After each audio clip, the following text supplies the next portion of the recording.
For Winter Mega Games, the WIN server call, Mr. Sivarajah now works Recording for in NOC progress. Sri Lanka and manages the world's #1 netball player. Today, he will be joining us virtually. Now, I'd like to request our technical team to connect with him. Over to you, Mr. Ayush. Hi, can you hear me? Okay. Yes, I think you have to mute your things because it's echoing here. Okay. Could you please allow me to share my screen here so that I can share my presentation slides, please? I'm not able to do that one. I think you have to make me as a co-host, maybe? Yeah, okay, it's perfect. Olympic Committee, Mr. Jeevan Ram Shrestha, and the Secretary General, Mr. Nilendra Raj Shrestha, as well as my dear friend, Mr. Sujan. Thank you very much for having me for the Sports Leaders Summit.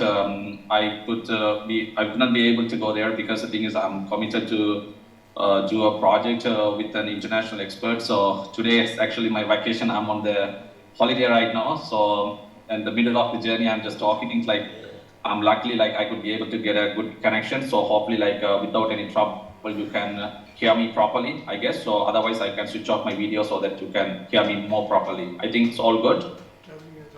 Yeah, thanks everyone, and good morning, ladies and gentlemen. So in today's Sports Leaders Summit, so I'm going to talk about more the safe sports, right? So basically, as they introduced me, I'm one of the international safeguarding officer by International Olympic Committee, as well as I'm the single point of contact for the prevention of manipulation of competitions for National Olympic Committee of Sri Lanka.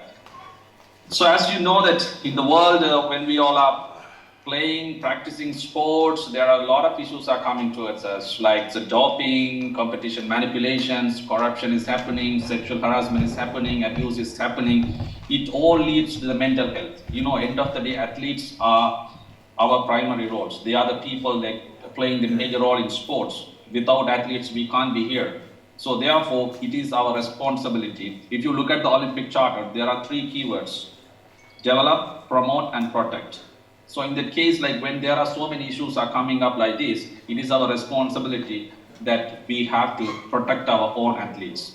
So in this regards, so let's talk about how we can make sports a safe zone, safe from so many other aspects. Right, so in today's presentation, so I will be delivering more about, because the thing is, sometimes you may have to get to know the idea like what do we mean by harassment and harassment and abuse in sport. And then what are the impacts if the harassment and abuse happening, if it happens in sports, right? Sometimes many people, like even in Sri Lanka, they raise the question that, do we need to really talk about it? Why do we need to talk about it in this sports context? Is it happening here? So I will be giving you some of the examples, maybe like some Sri Lankan examples, so then you will understand, yes, we have to take it very serious so that we can protect our athletes from the sexual harassment and this prevention of manipulation of competitions. Then for that one, I will share like a couple of very good examples, like United States Center for the Safe Sports. They are running in a very successful way. And then very newly established one in National Olympic Committee of Sri Lanka Safe Sports System. And then after that, I will move to the second issue, that is on the prevention of manipulation of competitions. Then finally, it is very important that all the athletes, they should get to know that how we can make the compliance when some of the issues are coming towards us. So these are the areas that I will be covering in this presentation. So first of all, let me move to the prevention of sexual harassment and abuse in sports. When we talk about that one, I think like first we have to have some clear idea about that what is harassment and what is abuse. So the harassment in the things, you know, some people, they may be like a very giving manner, they will be approaching you, or maybe the coaches, or maybe the administrators, they will be like showing at you in a very good manner. But the thing is, they may be torturing them by giving a lot of pressures, a lot of powers, right, and everything. So in that case, the particular individual, or maybe some group of people, they will feel that, yes, I am being harassed, I am being tortured a lot, right? So I will give you example for the harassment and abuse in the upcoming slides. Then the abuse is also like, it's kind of a pattern of, it can be happening physically or sexually or maybe the emotionally, that will lead to your mental health issues. And also sometimes you may be neglected, that means like a discriminations, right? So these are the things actually when we are putting the trust on another person. It can be coach or administrators or referees or someone. They will take the advantage to do all these kind of negativities towards the athletes. Right? So if you look at the chart here below, there are forms of harassments. These are the defaults, things like designing based on the researches and all. It may happen physically and sexually, psychologically, and neglecting. That is discrimination. Let me move to the next slide. So where I can show you that one by one example that what is sexual harassment, what kind of things can be sexual harassment from this perspective, or maybe athlete side. Say for an example, like even there are things are happening, but we don't speak about it louder, right? It's like derogatory or demeaning jokes. Some people we are joking at some of the athletes. That is also considered to be as a sexual harassment if you are joking in a sexual nature. And then repeated unwanted sexual proposals. Some athletes, if say for an example, one male athlete is always texting the female athletes or like to have some sex, or maybe unwanted text messages, or sending some pictures that's related to the sexual and harassment stuffs, that is also considered to be as a sexual harassment. So it is very important that we have to protect from all those kind of things. And some people, when you are practicing together in the ground, they make some sexual jokes. That is also, we should not allow for those kind of things in the sporting arena. That's the reason it is mandatory that we have to create a safe sport environment. Non-verbal, you don't need to speak about it. But the thing is, without speaking, there are some sexual harassment may happen. Say for an example, just when there are some like girls or group of girls, or maybe one girl or maybe one boy is walking along the street, you are just like a whistling, or maybe looking at them in a sexual nature way, right? It is happening in some countries. Yes, I was in South Korea, I was told that, yes, if you look at a girl like 3 times or maybe in a sexual nature, the particular girl has a right to call like 119 to make a complaint, right? So in some countries it's in implementation. The legislation system is there, but in some countries it's not there, especially in the South Asian countries. It's a lot of things are happening. I will show you the example in the upcoming slides. But the thing is, our athletes or maybe our people, they don't even speak about it. That's the reason there are a lot of things are happening here, and the number of cases, number of statistics is very high in the South Asian region. So therefore, it is very important that we have to really speak about it, and we have to focus on that. Then unwanted text messages, telephone messages, WhatsApp messages, sending the letters and all with the sexual content, like sending the videos, sending the photos of the sexual, or maybe like some naked pictures, something like that. So these are the things, sexual harassment. So if you do these kind of things, there will be some punishments as well. So I think like from today onwards, you have to be aware that these are the serious offense. In some countries, it's a criminal offense as well. And showing the pictures, sending the pictures, that is also coming under the non-verbal. And physical. Some people, they wanted to take pictures, but the thing is, intentionally they put the hands on another person, like in a sexual manner, right? But the thing is, some people, yes, they are very kind. Say for an example, when a coach is like putting their hands to take a photo on an athlete, it will be like a very kind way. So immediately you cannot come to the conclusion, oh, he put the hands on me like in a sexual nature. But you have to understand in what nature or under what intention, or whether he is approaching me in a very deliberate way. So this is very important, and pinching, and then attempting to kiss, forcefully kissing, and then unwanted body contact, body pressing, forced into the sexual acts, and finally attempt to rape and rape. Because the thing is, when we talk about these rape cases in Nepal, according to the statistics, is very high. So I will show in the upcoming slides.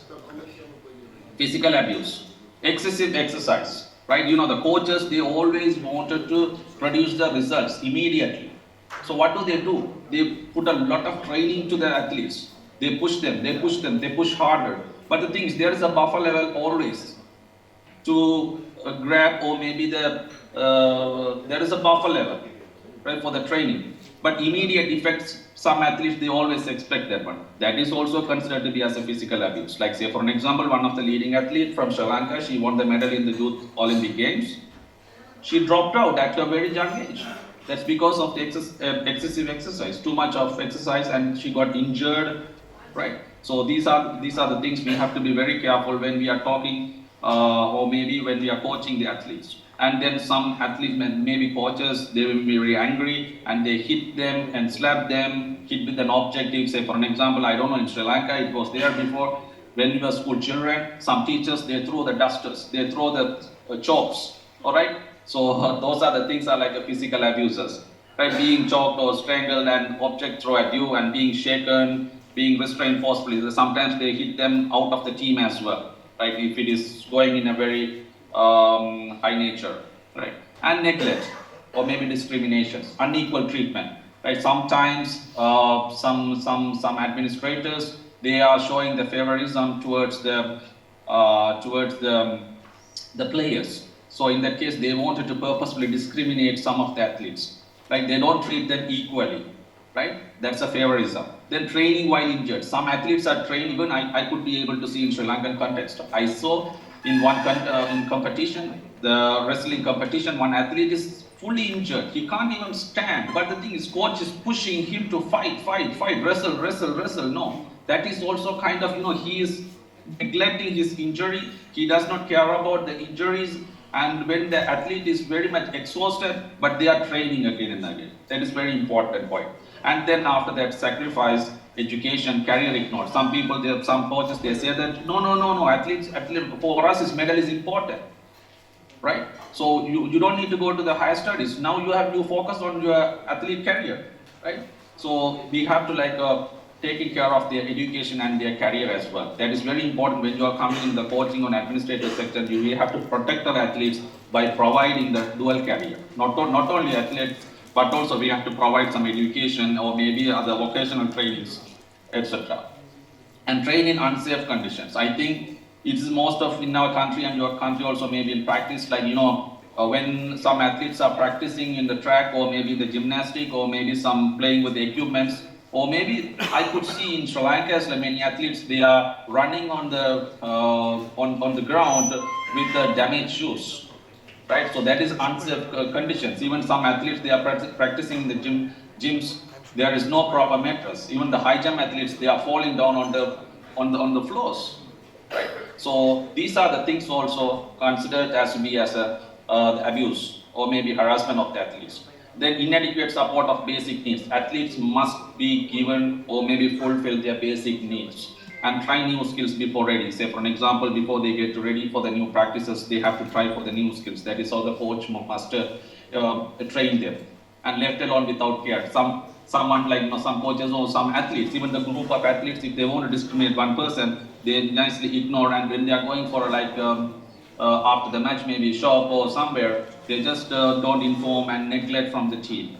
And denial from the medical attention. Some athlete is going through the medical attentions, even some coaches, they don't care about that. So that is very, very important when we are coming to take care of athletes. We have to read about their family background, medication, and the safe sporting environment, equipments, mental health, everything. Coach is not just training the athletes at all. He has to taking care of so many things, even the administrators also. And being socially excluded. Sometimes, some athletes may be socially excluded based on their natures and lack of support. That is very important, as a government or maybe the Olympic committees, we have to always provide or maybe fund them a necessary facilities, or maybe as much as we can, we should be able to do this one, even the National Federation responsibility as well. Then physical abuse, psychological abuse. Right? When we are scolding at a person, it's automatically that particular person is psychologically or maybe mentally getting down. And weight criticism. Like some people, maybe they are very high weights, but the thing is they are doing the weightlifting, but the underweight category weightlifting athletes are criticizing about their weight and their size or maybe their body nature. That is also psychologically that will give the pressure or mental pressure to the athletes. Or why even I am doing the sports, I'm bringing the medal and the proud to my country, but end of the day my community is not accepting about my body structure. They all blame me, right? So these are the things we should not do that one, and remove from the practices. That is through the discrimination. When a coach is removing from the practices, automatically that will give the athlete a pressure. So if you are removing from the practice, the coach or maybe the manager should definitely give the athlete a proper guideline. Why we are removing? Why we didn't take you into a national pool or national team? Why? So maybe like you can say that these are the things you have to improve to come into the national team. So in a positive way, you have to create those kind of things. And criticize as a person. Oh, you are like that. You are like this person, that person. Right? Some coaches, they do that and intentionally ignore it. Right? So when we go for a trips and all, they don't care about that. Even in the airport, they just keep that particular athlete alone. Like even some captain and some subgroups they create inside even the team sports. They neglect other people. So these are the things, when you go for a competition, so automatically that will give you a mental down and put down and embarrass and then gossip and creating the lie about an athlete. Some people, if I don't like another athlete, like just creating the lie, oh, this person went there and this person went with that athlete, this athlete and all. So those are the mental trouble automatically will be created. And also like when you are shouting at sometimes the captain may think that I have to control the athletes. You are not controlling the athlete. You have to lead the team, right? So sometimes they may shout at the in an angry manner or maybe in a critical manner. So these are the things that will give psychological issues. So when these kind of things are happening, when I look at this physical, psychological and the neglect things are happening, automatically that will impact on an athletes like this. Physical injuries, excessive training, automatically physical injuries. Right? If you get an injury, automatically you drop out from the team. Right? Then if you are sponsored by the company, then automatically the company says that, oh, you are not practicing, you are not bringing any pride to our country, so we will terminate your sponsorship. Then automatically that will lead to your loss of income. Right? Because of that one, your family and your personal, everything will be lost. And then ultimately, what the country will lose is loss of potential medals. Just imagine because of the small thing, like improper coaching, one by one, these are the things are happening. Then automatically, when you lose everything, you will mentally go down, then your weight will be going down because you are mentally under pressure. And then you can't sleep properly, like nightmares will be coming, always you will be getting panic and all, you will not go into the society, and you can't even attend some classes, automatically you will absent from the classes. And then you may have to change the job because people may be criticizing about you, right? So these are the things may happen. But individually, within the person, right, it will lead to the depression, they will get angry, and then they will get shock and fear, frustrations, confusions, and they will themselves feel that, oh yeah, why I did it, I'm very shame about my life. And then that's how it may lead to sometimes it may lead to the suicide cases as well. So in the case, we have to train the athletes very carefully, because the thing is, these are the possible things may happen to the athlete immediately. So it is our responsibility that we have to protect their athlete. Right, now I am coming to the point, do we really need to talk about these matters in sports? Right? Why we want to talk about it? Right? Generally it's happening, of course everyone knows that. But is it happening in sports, or do we need to talk about it? It's a very good example I am going to bring to you. Anyone knows that who is this lady? She is the first Asian short sprint medal winner, Asian, from Sri Lanka. In 2013 Olympic Games, I think like many of you know that when Mariam Jones was guilty of doping, so she won the bronze medal. Then after that, since Mariam Jones was her medal was ripped out, then she was given the silver medal. She is the first Asian short sprint winner, right, from Sri Lanka, 2013 Olympic Games. Right? This is actually from her mouth. I didn't write it. I can't explain. You will not understand. They gave me trouble. I give them bronze medal. It will make them sad. It was trouble with me, doping and sexual harassment.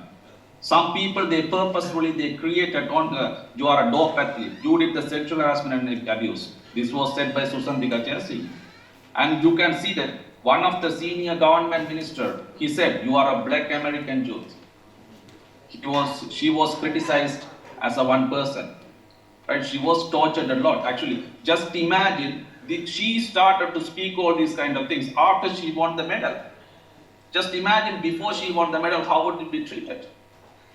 Right? So after they won the medal, in the medal only people they are talking, because then only they are getting the guts and everything. But the thing is, we want our athletes to be protected, and they have to speak out even before they win the medals and everything, even once the incident is happened.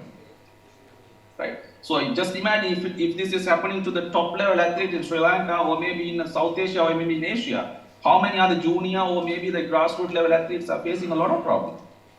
right? That is the reason. So we are very serious about this one, right? So I will give you some more examples. So the WHO, World Health Organization, they are saying that women are at the greater risk of violence from someone they know. That means it can be by men or female. Number two, in Nepal context, that I took it from the United Nations Women Report, lifetime physical and or sexual intimate partner violence is 25% it's happening, and physical and or sexual intimate partner, close partner, right? That is only in the last 12 months is 11.2% increment, right? And look at the Sri Lankan context. 90% of Sri Lankan women having some experience in the public transportation of sexual harassment. 90%, it's in a high risk, right? But the thing is only 3% are arrested. Because the thing is people, they don't talk about it. They are just like tolerating all these kind of hardships.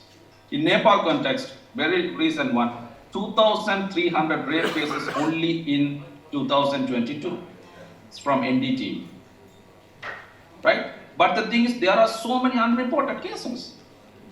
There are so many unreported because thing is because of they don't have educations and all, they don't talk about it, right? So that's the reason it is very, very important, because when I was researching something, I could not be able to get any facts from harassment rate in among the athletes in Nepal, even no research in Sri Lanka as well. This is very important. Now we have to look at it. How about in sports context? Whether the harassment is happening, or someone from maybe from Nepal researchers, they have to do this one very, very, very, very in a keen manner. But I'm very happy that in your law, section 224, Muluki Criminal Code 2074, it's very clearly they have given the punishment if something has sexual harassment and abuse happen in any context. There is a prison for 3 years and the fine up to 30,000 rupees. Right? So the clauses are there in the section 224, Muluki Criminal Code, so you can go through it. It is online actually. Right? So to protect all these athletes, you know, I don't know how many of you know that the gymnastic athletes were sexually harassed and abused by a team doctor. Have you ever heard the story? Right? The good movie is there on Netflix. You can watch it. The name of the movie is Athlete A. Right? So you should watch that one. How a team doctor harassed more than 300 national gymnast athletes in the history, and now he is in the jail for 350 years sentence. Right? So that's the reason United States of America is very serious about this. I will just share with you that how the United States of America's the Safe Sports Center is developed and what they are doing through this like a 1 minute or maybe 2 minute video clip.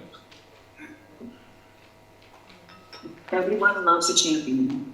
Someone whose performance puts them head and shoulders above the rest. But not all champions wear a medal or hold a trophy. At the U.S. Center for Safe Sport, we see champions everywhere we look. In every sport, on every court, we're building a foundation to ensure all athletes are safe, supported, and strengthened. The world of gymnastics has been shaken to its core as the reports of abuse continue to climb. Many athletes are speaking up to demand change. America's leaders gave us a mandate to end abuse in sport. We deliver on this mandate as a safe and confidential place for over 11 million athletes and allies throughout the Olympic and Paralympic movement to report abuse and misconduct.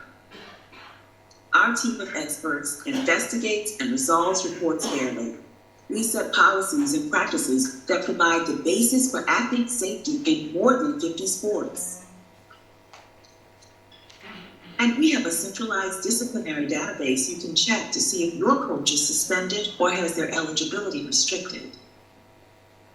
At the U.S. Center for Safe Sport, we believe abuse can be prevented by taking a hard look at how we coach, how we train, and how we have provided over 2 million safe sport trainings.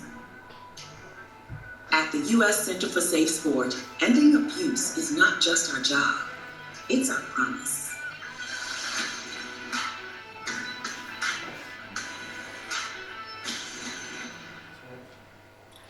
So basically, you know, that is what the United States Center for Safe Sports, they are doing it. Let me Sorry, let me move to another small example. I will quickly go through this one. So what the very recent implementation by the National Olympic Committee of Sri Lanka. So we have sexual harassment and abuse prevention policy. Later we changed it into the safe sport policy. You can see this one on our website as well. So basically everyone asked the question why we want to launch this one in Sri Lanka. So basically International Olympic Committee has issued a consensus statement. As I told you before, it is our key responsibility. We have to promote and protect the athletes because athletes always should be kept at the heart of the Olympic movement.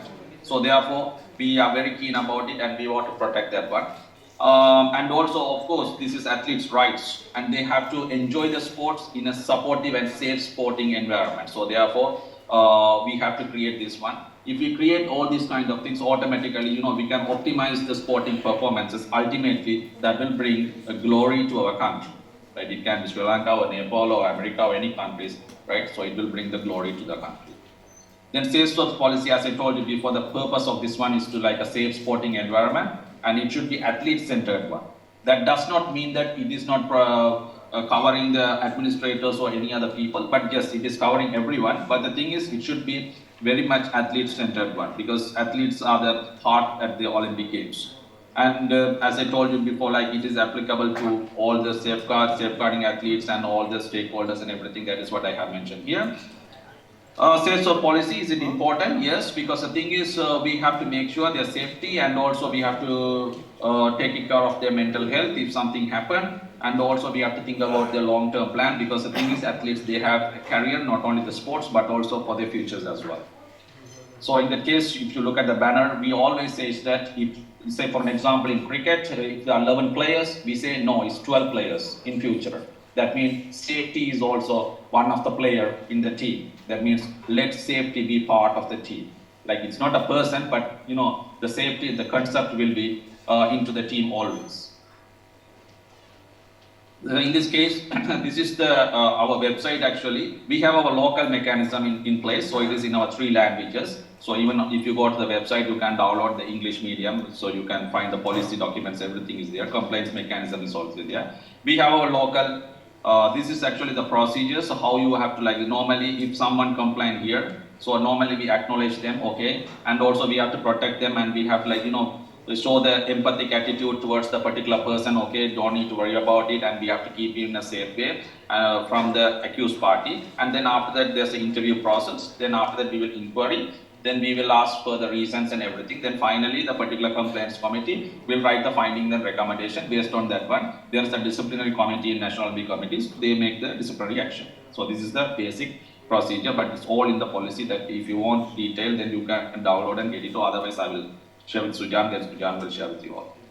So basically this is totally an independent compliance committee there. So these are the people, they are very subject matter expert people. So whenever there is a complaint comes, the 3 people will be picked up randomly or maybe based on the availability. So they will deal with each cases. So there's a medical doctor is also there and former national netball player. I think you might have seen this, she is the first Mountain Everest, he is the first person to summit the Mountain Everest from Sri Lanka. Even men or women, or doesn't matter, she is the first person to climb Mountain Everest from Sri Lanka, yeah. Jayanti Kurutambala. She often visits Nepal to climb several mountains as well. Now she is climbing the ice mountains. So the role of the committee is to receive and listen confidentially, and also they give them the protect the athletes. Then when there are some misconduct are happening, they always deal with that, right? So therefore it is very important, we have to keep the sports in a safe zone so that athletes, they can enjoy, they can practice to bring a glory to our country, because the thing is otherwise athletes are nowhere. So this is the campaign actually we did it for National Olympic Committee of Sri Lanka under the name of Harassment is No Game. It was a very successful campaign. But later we felt it, okay, why we want to go in a negative way, so we made a big campaign name called Make Sports a Safe Zone. Right, let me move to the next issue, that is on the prevention of manipulation of competitions. I don't know, you might have attended some of the lectures from International Olympic Committee. It will be kind of similar, but however, I will again explain that how our local mechanism in Sri Lanka influence. Yes, competition manipulation or match fixing. I know that everyone is aware of it. That's with the cricket. Cricket is so much involved in match fixing in the South Asian region. If you go to the European region, football is massive. But the thing is, apart from that, there are things happening in Olympics as well. So that's the reason we have to very carefully look at this one. When athletes is losing on a purpose, very purposefully they may be losing, or maybe they don't perform very well or showing their best, right? That is actually. Sujan, thanks. So yeah, if it reconnects, I will reconnect that. Okay. So athletes, they don't even give their best some competitions. There is an example I will show you in the upcoming slides why they don't perform very well, why they are underperforming. Like if they are underperforming, or maybe they wanted to lose the match purposefully, that means there should be a reason, right? That means, say for an example, like in the next round, maybe if we lose the match purposefully, we can meet the very easy team, right? So that purpose, they are losing this match to meet the next round with the easy team to beat and move to the finals. So that happened in one sports in London Olympic Games. So I will share that one maybe in the upcoming slides. So if it happens in this match fixing and everything, it automatically harms the very essence of the sports. And like even we cannot even predict the nature or maybe the conclusion of the match results as well. Sometimes the manipulation is linked to the betting market. Nowadays it's linked to the betting market. In the next slide I will show you that how much money is involved in the betting. And it goes against the rules and integrity of the sports and against the law as well. And sports becomes meaningless, because the thing is, sports is to see the excellence, but excellence is nowhere. Like one of the Olympic values is excellence. We cannot see the excellence if match fixing is playing the major role in sports. And also, if you are a clean athlete, you are discouraged and you will be disappointed, and then you will see that there is no point to practicing the sports, right? Because someone is coming and easily earning the money and everything. I am practicing for the last 5 years as a clean athlete without involving anything on this. But the thing is, I'm not able to win. That's because of the corruptions. My coach is involved in the corruption. So, but the thing is, I don't know what to do, right? So always, rule number 1, do your best. Never fix an event, right? So people, they lose on purpose because the sporting advantage. That is what I told you, that because in the next round, it may be easy team to beat and move to the finals. And then money or maybe gift, right? So your coach asks you to lose the first part of your competition. This will have no consequences on the final outcome. Would you agree to lose the match as an athlete? No, you should not. You always have to perform or maybe show your maximum at your competitions. Right? This is just a statistics for you all. This is in 2020. Look at the global sporting betting turnover. 1.29 trillion pounds. Can you imagine this much of money is in the corruption in sports? Right? Look at Europe, 250 billion euro. Right? Asia, 770. Every country, everywhere. Right? It is happening all over the world. But we are the smaller countries are suffering a lot because money, the people, those who have the money, they are taking all this kind of advantage. This is in trillion, not million, not billion, it's in trillion. I don't know how many zeros behind this, right? So put it and convert it to the rupees, then it will go more zeros in Nepal currency. Okay? Right, so next one. The risk of the sports betting. Can anyone tell that sport betting is a bad thing? Is it a bad thing? No, it's not a bad thing actually. But the thing is, International Olympic Committee, they feel it.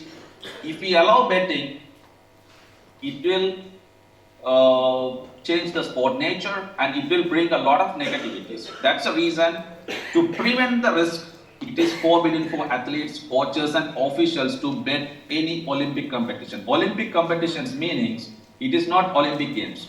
It will go to the Asian Games, South Asian Games, all the games, and their youth games as well. So under the Olympic moment, whatever the games are coming, you cannot do a betting at all.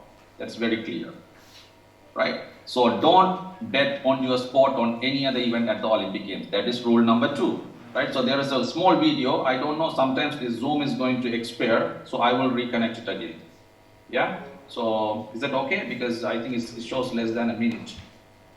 Same link or different link? All right, okay, same link. Yeah. So maybe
Could you please allow me to share the screen? Thank you.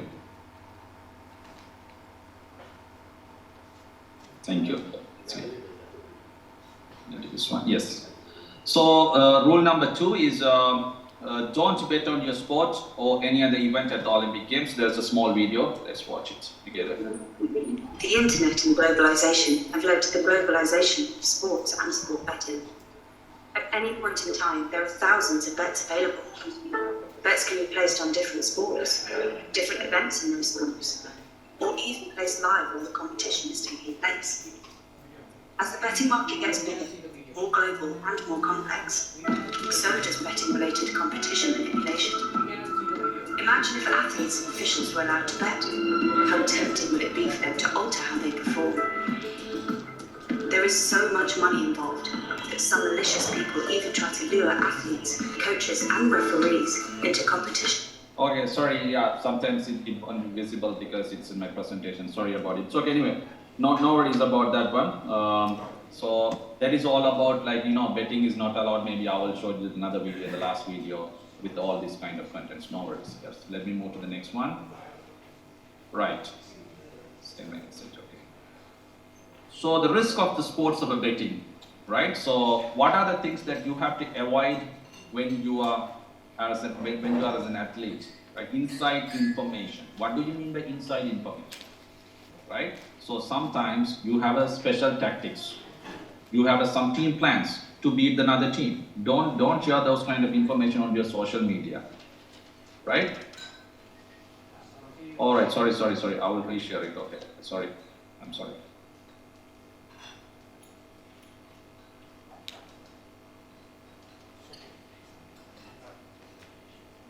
Indeed, yes. Stop it.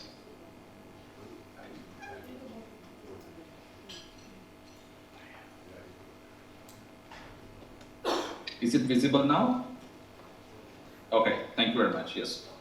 So, team tactics, competition strategies, and injuries. So, for an example, if your team player got injured, right? So emotionally, the particular player put it in an Instagram status or maybe Instagram stories with the injury. Oh my God, I'm very disappointed. Tomorrow I cannot take part in the competitions, right? Or sometimes the coach or the manager announced that, oh yeah, tomorrow my team, this player got injured. So because these kind of wordings will take an advantage for another team to move to the next level. So these are things, as a coaches or athletes, don't share this kind of injury information or maybe your personal information. That must be remaining confidential, right? So don't share any other information. What information can you share? It actually the good question. Whatever the information that are coming in the newspaper, say for example your achievement or maybe like your next competitions, like those are the things coming in the newspaper. So maybe your retirement, something like that. Those are the information that you can share it on your social media, right? So who can manipulate the competition, right? Even the athletes also can manipulate the competition. Say for an example, if it is a team sports, I have a team player maybe in the German team, football team, right? So both of us are friends. He comes and asks me that, hey man, like how about this player today? Is he playing or what's happening and what is your tech and tactics and everything? Then athlete, like when there is a friends between the countries, automatically we share it. Then that particular athlete take all these advantages and share this or convey the message to the coaches. That is how this manipulation happens. And the coaches, they will do the similar way. Judges, maybe by getting the money, and referees, they are getting the money, or maybe some other things, they will do the manipulations, right? And in a massive level, there are some agents, betting agents are there. So they are also doing these kind of manipulations things, and retired athletes, because they want to earn the money, or maybe like some athletes, like deliberately or intentionally, they want to spoil the sports or integrity of the sport, they are doing it. And friends and families, club owners, of course, because nowadays commercialization of the sports, right? So sports in a commercialization. So the club owners, they may be like trying to do these kind of things, and sponsors, of course, because they may reach in this kind of different way, and criminals, they may be. And how could you be approached? Right? They will come and ask you, hey, I will give you 50,000 rupees. Say for an example, Sri Lankan athlete is going to compete. Maybe the South Asia's fastest man is now from Sri Lanka. He ranked below 10 par, right? So say for an example, he is not supported by Sri Lankan government. But the thing is, Indian athlete is coming and asking me, hey man, come on, your government is giving you only 50,000 rupees. My government, if I win the Asian champion Asian Games, they will give me 1 million rupees. Right? I will give you 200,000 rupees out of this 1 million, because even if you win it, you will get only 50,000. So I will give you 200,000. Can you lose the match? Yes, because the thing is, even if they win the gold medal from representing Sri Lanka, they will get 50,000 rupees. But if I lose the match, I will get 200,000 rupees from the Indian athlete. So these are the games also playing the major role. So you have to be very careful when we are setting the athletes, and we always have to monitor that with whom they are dealing and everything, and sometimes gifts or maybe other deals and all. And you always ask for information about your health and your teammates' health as well. That is very important. And nicely, the other team players, they will ask about their athletes' conditions. Say, for an example, if you are a basketball player, if you get the knee injury, then that's an advantage for another player to nicely put the elbow to the knee or maybe to the stomach to damage the injured part again. So you should not share those kind of information, so that they will understand, okay, this is the weakest point of your athlete, right? And also ask you not to, sometimes they may give you the money and they will say that, hey, don't play with your 100% effort today, right? So today you receive a text message on your social media account. The person promises you new iPhone. Okay, I will give you a smartphone. Can you lose the competition purposefully? Because even if you win representing Nepal, you are not going to be treated any money or anything, just only medal, right? So I will give you iPhone, right? Can you lose the match? You will say, yes, of course, I get the, whether I want the medal or whether I want the iPhone. Okay, I will get the iPhone, then I will lose the match. So these are the things, these are the deals will be going around. So we have to monitor it. This is also, these days it's a big headache to the managers and the coaches as well, right? Small mistakes always lead to the big consequences, because the thing is, if we deal with these kind of small things, we will end up with a big fine or maybe lifelong ban, ultimately jail and loss of sponsorship, as I explained to you before, and you are ruining your reputations, right? Even many cricket athletes, they went to the jail, right? Earlier we thought that, okay, this is a very good athlete and all, but the thing is, they involved in many other things, right? Corruptions and the scandals and all. So this is the example in the London 2012 Olympic Games, right? 8 badminton athletes, they accused for attempting to throw their matches. That means they underperform. If you Google it, this London 2012 match fixing scandal, you can see that how they are playing badminton. They purposely, they wanted to lose the match. Like, look at the fans. Fans are very much angry, because they flew from so many other countries by spending a lot of money and tickets and everything, but these athletes are performing like a child. Purposefully they wanted to lose the match so that they can meet the very easy component in the next round, right? So then the spirit of the games is gone, the entertainment of the games is gone, and it is disappointing the fans, disappointment to the games organizers and everyone. So we must not train or teach these kids to, or maybe athletes to do these kind of things. Therefore, the International Olympic Committee, they started a campaign called Be True, Be You, Believe in Sports, and now they appoint ambassador around the country. So now they have included in Olympic Charter. The earlier WADA and doping code was there. Now they have added, you can see the code and the Olympic movement code on the prevention of manipulation of competitions. That is also now included in the Olympic Charter, because it's very clear. And as I told you before, there are 4 code of conducts here. Never bet on your sport, never manipulate, never share the information, always report. If you feel that, yes, someone is approaching you to get some advantages and all, immediately there is a place that you can complain. I will share you those kind of information in the upcoming slides where you can make a complaint. Right, so Olympic movement units from International Olympic Committee, they are playing the major role to tackle this issue. Number 1 is regulation legislation. Right, so now in National Olympic Committee case, we have our own code on prevention of manipulation of competition. Maybe I can share with you, because the draft document, you can get it from IOC. The similar way you can, with your local laws and everything, sometimes you may have to improve your local laws, and you can make the changes in your regulations. And then after that, we share with other national federations to adapt the same similar law.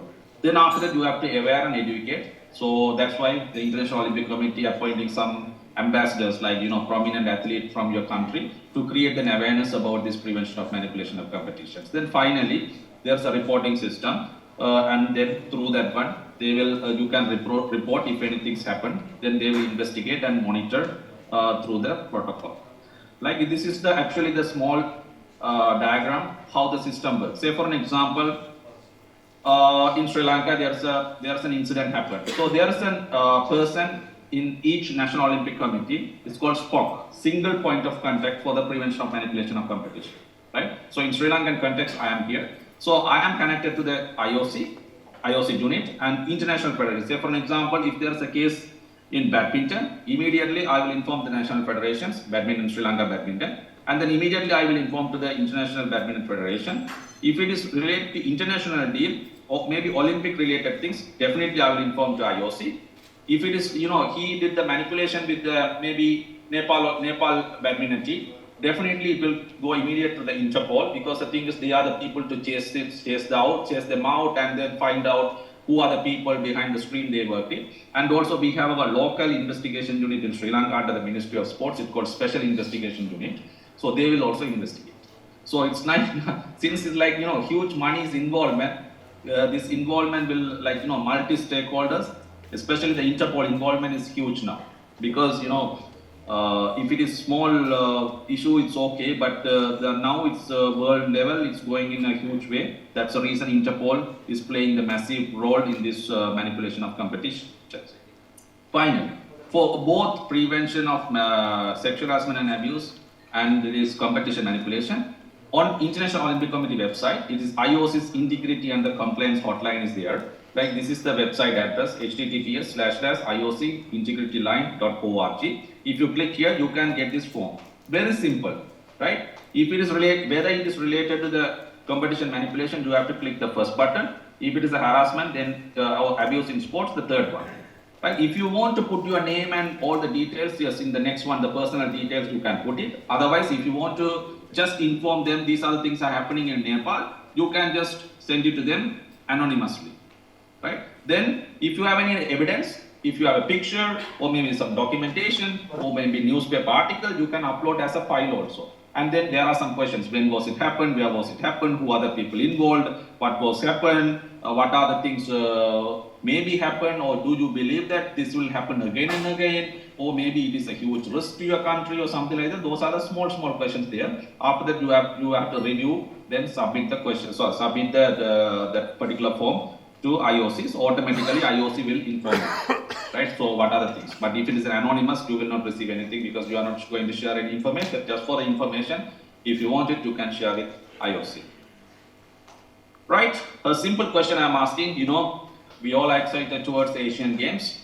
Sam is a referee from Nepal. She is going for the football match. Football match, everything. All Asian Games football match is finished. But the thing is, Sam is very much interested in 3-on-3 basketball because Sam's son is playing for basketball.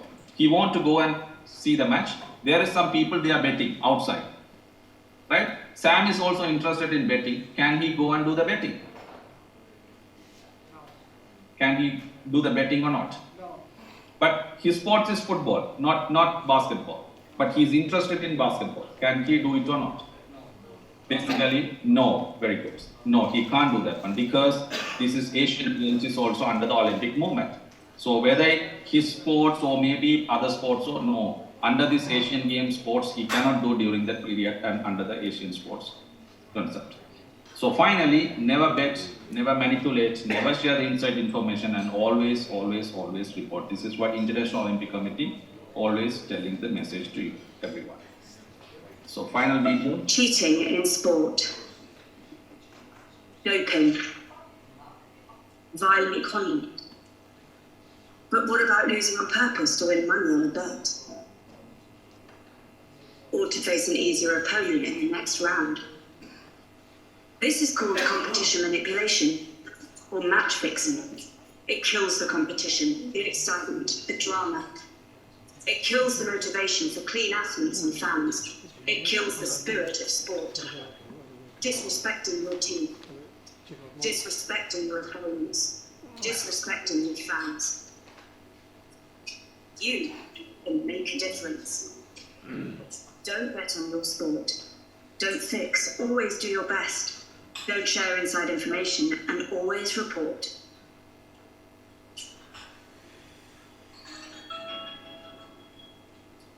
All right, that is the end of my session, and thank you very much, and wishing you all the very best. If you have any questions, so maybe you contact, this is my email address, sigo@olympic.lk@gmail.com. It's very simple because .k@gmail.com.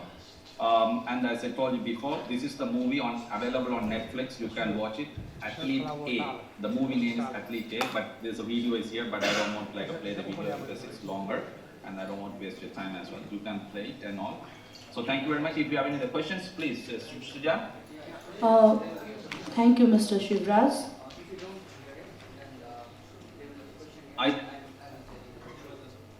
I can hear properly. Am I audible, Mr. Sivarajah? Yes, perfect, yes. Thank you so much. We are much obliged towards you for providing us much clear view on the importance of safeguarding in sports. A proper space and safety is considering as a fundamental action in NOC. Safe, inclusive and non-violent environment should be created for the participants, audiences and volunteers for their protection. Also for that, certain protocols should be made with detailed guidelines and instructions. Ladies and gentlemen, now the floor is open for the questions that you have. Over to you. Is there necessary to educate coaches, players and other sport leaders about the ethical values? Thank you. Multiple education system through the International Olympic Committee, say for an example, the Olympic value education through the sport administrators course is there. So sport, Olympic values, Olympism is also included there, right? So then when you are learning all these kind of things, even this sexual harassment and abuse, and there is a 4-day course. I don't know whether it's available in Nepal Olympic Committee. So it is very, very important course. I think Sri Lankan National Olympic Committee is very strong. Every year we conduct 3 courses. There are some foreigners also, they used to participate. I think Sujan participated one course maybe last year, if I'm not mistaken, or online. So in this manner, if you really want to take part in the course, yes, you are welcome and you can take part. I think it's $100 for 4 days course. It consists of 65 units covering Olympism and the managerial skills and all. There are so many units for management skills, say for an example, time management, human resource management, skill management, identifications, a lot of things. And also athletes protection, right? Athlete protection. Under the athlete protection, these other things are there. Definitely the coaches, administrators must be educated a lot. Yes? Thank you. For the elaborate presentations. You have been telling a lot about athletes' abuse. Have you found any cases for the officers like coaches, managers, trainers, abusers today? Have you studied about them, or because you have never mentioned about the abusers to those officers? Thank you. Repeat it again because it was echoing. Sujan, maybe you can help me. Presented elaborately about the abuses to the athletes. That is very understood. Have you ever come across abuses to the officers like coaches, managers, anyone involved as an administrative officer? So do you have any cases like that, or do you address to those things? What is the policy of IOCs, or have IOCs has found such cases? Did you get my question? Any compliance mechanism to protect the coaches and administrators? Is that the question? I mean, yes, but before that, have you found any such cases? Any cases? Oh, yes. I cannot tell that one. Yes. There was a case in Sri Lankan context. Yes, there are three cases reported so far. All 3 related to administrators. That's it. And one from athlete and then administrator. Second one is admin to admin. And then the third one is admin to outside, maybe parents. So I think like, athletes are still, we want create more awareness, and more than the awareness, even our athletes, they know that, but things they are afraid, or maybe we have to give them confidence to shout out, but they are not coming forward. But yes, things are happening, and even our policy is covering this one as well. Yes, abuses cases for coaches and officials. Yes, these are things are happening. Yes, and internationally, I don't know things, but yes, there are cases. As I told you, 3 cases in Sri Lanka so far reported. 3 cases related to the admin staff, administrators. Sorry. They are saying that, like, one case, I would say it is all about discrimination. The administrator said that, say for an example, our women team is not strong enough to send for the international competition, so therefore we are sending the men team. They sent the men team, so women team was discriminated. So the women team, they filed the case against him. Right, file the case against the particular administrator, because administrators also accept that I mentioned the status that men team is stronger than women team. That's why we are sending the men team to the international competitions. But there are so many things that we can argue, because we don't have enough money to send both teams. But discrimination wise, of course, we cannot treat them unequally. We cannot say that their performance is very low, that's the reason we are sending men. So that's discrimination, actually, obviously. I think hopefully like this answers very well to you, because you want to get one example, right? In that case, is there any practices in your country or around the world so as to educate the parents and the guardians, right, to reduce safeguarding yes, part? in a consultancy forum with International Olympic Committee, Christy Barrow and all, because they are creating an integrated network. I think it will be implemented by International Olympic Committee. So I was part of this project. So at the time I told them that this is one of the very easy way, even for Sri Lanka and Nepal, we can implement. If your education ministry is very good with you, you can convince them to put a small 1 page in your academic curriculum to the primary education, then you are done. That means you are started to educate the whole Nepal community, because it is in the curriculum. So everyone will get to know, like, maybe like a little bit in grade 5, maybe a little more in maybe grade 7, grade 8 in the physical education, or maybe other curriculum. So you have to speak to, negotiate with your Ministry of Education, or maybe who are the people they are developing the curriculum. So you have to emphasize the importance of this one. And I think like we National Olympic Committee, we supposed to speak to the Education Ministry, and we have a separate unit called curriculum diction something. I forgot the exact name. So we are going to have a meeting. Not only this one, we have to include the Olympism inside, Olympic values, and then this one, and prevention of manipulation. And also there are some legendary athletes in our history. They didn't even win the medal. I don't know how many of you have heard Ranatunga Karunaratne. He didn't win the medal. He was the last in 1964 Tokyo Olympic Games. But the thing is, his story is in the Japanese textbooks, but it is not in Sri Lankan textbooks, because he is a great example in the world for never give up. In 1964.